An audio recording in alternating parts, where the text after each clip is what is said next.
ಭಾಗ್ಯನಗರ ಶ್ರೀ ಕನ್ನಿಕಾ ಪರಮೇಶ್ವರಿ ಕಲ್ಯಾಣ ಮಂಟಪದಲ್ಲಿ ಅಪಘಾತದಲ್ಲಿ ಮೃತರಾದ ಪತ್ರಕರ್ತ ಮಾಡಾಪಲ್ಲಿ ನರಸಿಂಹಮೂರ್ತಿಯವರ ನುಡಿ ನಮನ ಕಾರ್ಯಕ್ರಮ ಭಾಗ್ಯನಗರ ಶ್ರೀ ಕನ್ನಿಕಾ ಪರಮೇಶ್ವರಿ ಕಲ್ಯಾಣ ಮಂಟಪದಲ್ಲಿ ಏರ್ಪಡಿಸಿದ್ದ ಶಿಕ್ಷಕರು, ಪ್ರಗತಿಪರ ಚಿಂತಕರು ಹಾಗೂ ವರದಿಗಾರರು ಆದ ಮಾಡಾಪಲ್ಲಿ ನರಸಿಂಹಮೂರ್ತಿಯವರ ನುಡಿ ನಮನ ಕಾರ್ಯಕ್ರಮದಲ್ಲಿ ಭಾಗವಹಿಸಿ ಮಾತನಾಡಿದ ನಿಡುಮಾಮಿಡಿ ಮಹಾಸಂಸ್ಥಾನದ ಪೀಠಾಧ್ಯಕ್ಷ ಶ್ರೀ ವೀರಭದ್ರ ಚಿನ್ನಮಲ್ಲ ಜಿಸಿ ಕೇಂದ್ರ ಸ್ವಾಮೀಜಿ ಮಾತನಾಡಿ, ಒಬ್ಬ ಪತ್ರಕರ್ತನಾಗಿ, ಶಿಕ್ಷಕನಾಗಿ, ಕಲಾವಿದನಾಗಿ ದಿವಂಗತ ನರಸಿಂಹಮೂರ್ತಿ ಸಮಾಜಕ್ಕೆ ಬಹುದೊಡ್ಡ ಕೊಡುಗೆ ನೀಡಿದ್ದಾರೆ. ಒಳ್ಳೆಯವರು ಬಹುಬೇಗ ಅಗಲುತ್ತಾರೆ. ಈ ಪಟ್ಟಿಯಲ್ಲಿ ನರಸಿಂಹಮೂರ್ತಿಯವರು ಇದ್ದಾರೆ ಎಂದರೆ ತಪ್ಪಾಗಲಾರದೆಂದು ಹೇಳಿ, ನರಸಿಂಹಮೂರ್ತಿಯವರ ಮಕ್ಕಳ ಶಿಕ್ಷಣದ ಜವಾಬ್ದಾರಿಯನ್ನು ಪ್ರಾಥಮಿಕ ಶಿಕ್ಷಣದಿಂದ ಪದವಿವರೆಗೂ ಶ್ರೀಮಠದ ಶಿಕ್ಷಣ ಸಂಸ್ಥೆಗಳಲ್ಲಿಯೇ ಉಚಿತವಾಗಿ ನೀಡುವುದರ ಮೂಲಕ ದತ್ತು ತೆಗೆದುಕೊಳ್ಳಲಾಗುತ್ತದೆ ಎಂದರು. ಹಾಗೂ ಅಪಘಾತದಲ್ಲಿ ಮೃತಪಟ್ಟ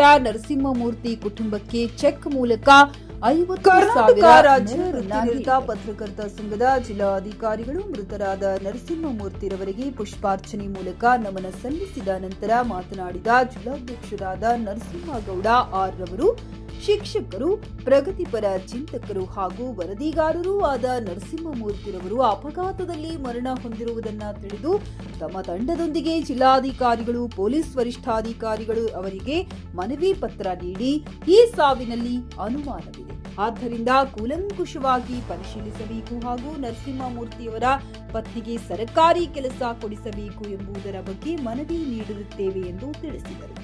ಶಿಕ್ಷಣ ಇಲಾಖೆಯ ಆರ್ ವೆಂಕಟರಾಯಪ್ಪ, ಹಿರಿಯ ವಕೀಲ AG Sudhakar, BR Krishna, BM Krishnareddy, MP Muni, Venkatappareddy ಮತ್ತಿತರರು ದಿವಂಗತ ನರಸಿಂಹಮೂರ್ತಿ ಬಗ್ಗೆ ಮಾತನಾಡಿ ನುಡಿ ನಮನ ಸಲ್ಲಿಸಿದರು. JN Krishnareddy, Chikki news Kannada, Chikkaballapur. ಕಾರ್ಯನಿರತ ಪತ್ರಕರ್ತ ನರಸಿಂಹಮೂರ್ತಿ ಅವರು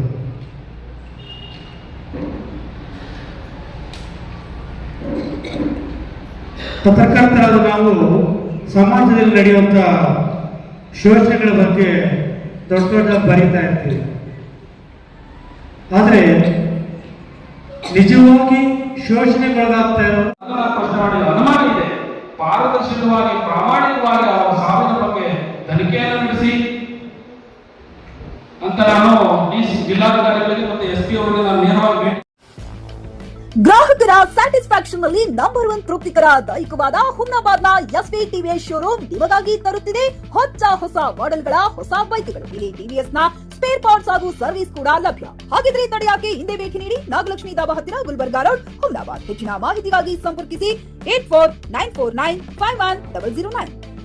ಪಿಯುಸಿ ಮುಗಿಸಿ ನರ್ಸಿಂಗ್ ಮಾಡಲು ಹಾಗೂ ಫಿಸಿಯೋಥೆರಪಿ ಮಾಡಲು ಇಚ್ಛಿಸುವವರಿಗೆ ಉತ್ತಮ ಅವಕಾಶ. ಹುಮ್ನಾಬಾದ್ನ ಎಚ್ಕೆಡಿಇಟಿಯ Umadevi Patil college of nursing ನಲ್ಲಿ ಬಿಎಸ್ಸಿ ನರ್ಸಿಂಗ್ ಹಾಗೂ ಡಿಪ್ಲೊಮಾ ನರ್ಸಿಂಗ್ ಕೋರ್ಸ್ ಲಭ್ಯ. ಹಾಗೂ ಭೀಮರಾವ್ ಪಾಟೀಲ್ ಕಾಲೇಜ್ ಆಫ್ ಫಿಸಿಯೋಥೆರಪಿನಲ್ಲಿ ಬಿಪಿಟಿ ಮತ್ತು ಎಂಪಿಟಿ ಸ್ನಾತಕೋತ್ತರ ಪದವಿ ಲಭ್ಯವಿದೆ. ಇಲ್ಲಿ ಪ್ರವೇಶ ಪ್ರಾರಂಭವಾಗಿದ್ದು ಉತ್ತಮವಾದ ಕ್ಲಾಸ್ ರೂಮ್, ಅನುಭವವುಳ್ಳ ಅಧ್ಯಾಪಕರಿಂದ ಬೋಧನೆ, ಪ್ರತ್ಯೇಕ ಲ್ಯಾಬ್ಗಳ ವ್ಯವಸ್ಥೆ, ಹೈಟೆಕ್ ಆಸ್ಪತ್ರೆಯೂ ಲಭ್ಯವಿದೆ. ಹಾಗೂ ವಿದ್ಯಾರ್ಥಿಗಳಿಗೆ ಪ್ರತ್ಯೇಕ ಹಾಸ್ಟೆಲ್ ವ್ಯವಸ್ಥೆಯೂ ಲಭ್ಯವಿದೆ. ಹಾಗಿದ್ರೆ ತಡೆಯಾಕೆ ಹಿಂದೆ ಭೇಟಿ ನೀಡಿ. NH65 ರಸ್ತೆ, ವೀರಭದ್ರಗಿರಿ, ಸಿಂಗನಕೀರ ಕ್ರಾಸ್, ಹುಮ್ನಾಬಾದ್. ಹೆಚ್ಚಿನ ಮಾಹಿತಿಗಾಗಿ ಸಂಪರ್ಕಿಸಿ ಆಡಳಿತಾಧಿಕಾರಿ ಡಾ ಸದಾನಂದ ಪತ್ರಿ 9019078988.